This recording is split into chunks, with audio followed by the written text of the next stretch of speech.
On the कॉन्ट्री ये हुआ कि बस हर जगह से बड़ी बड़ी बिल्डिंग्स बन रही हैं, तो आपका पूरा एक लैंडस्केप का व्यू था वो ब्लॉक हो गया। Serena has a worst example in front of us. Karimabad enter होते हुए ही यू हैड दैट मोमेंट कि मतलब हम यहाँ के हैं ना, मतलब हमें लगता था हम घर आए हैं। जैसे ही हम 0 पॉइंट दरबार के नीचे आते थे और पूरा एक 360 डिग्री का सामने से एक व्यू होता था।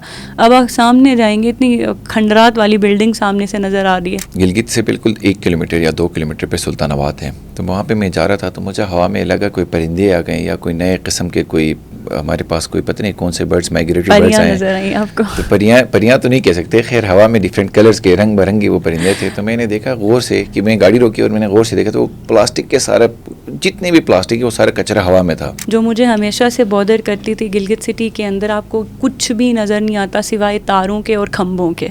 और यही सेम चीज़ अभी गुजाल में भी हो रहा है। अच्छा, बिजली तो नज़र नहीं आएगा, खंबे तारें ज़रूर नज़र आएंगी। कोनोदास में हायर सेकेंडरी स्कूल में जब हम पढ़ते थे तो साथ में कोई डंपिंग सेट था, नाक वहाँ पे जाकर आपको बंद करना होता।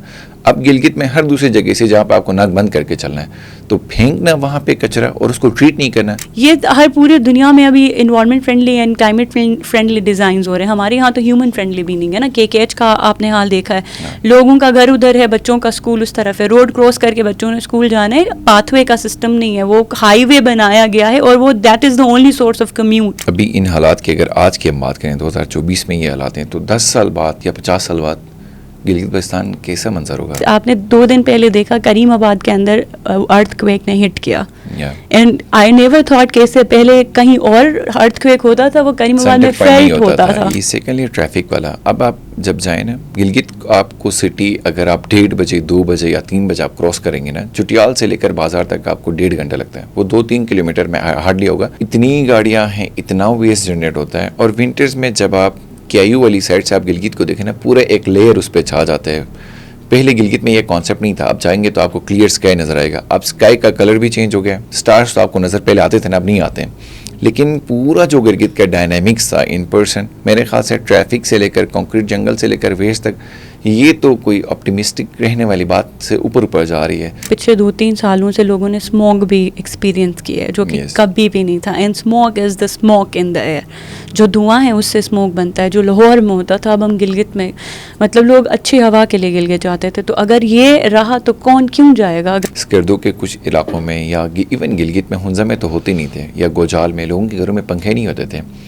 अब हर बंदे AC पे शिफ्ट हो गया। पंखे तो अब है ही नॉर्मलाइज कल्चर। इतना ज़्यादा अगर हमारे आंखों के सामने अगर ट्रांजिशन आ गया है, तो 2 साल 4 साल बाद तो मेरे ख्याल से टेम्परेचर जिस तरह नॉर्मली बढ़ेगा और हम ग्लेशियर के ऊपर बैठे हैं, ये तो कोई एबनॉर्मल एक सिचुएशन अराइज नहीं होगी। तो मुझे रेफ़र किया गया, आपने वारिस ड्रामा देखा है? मैंने कहा नहीं। तो कह रहे हैं आप देखें।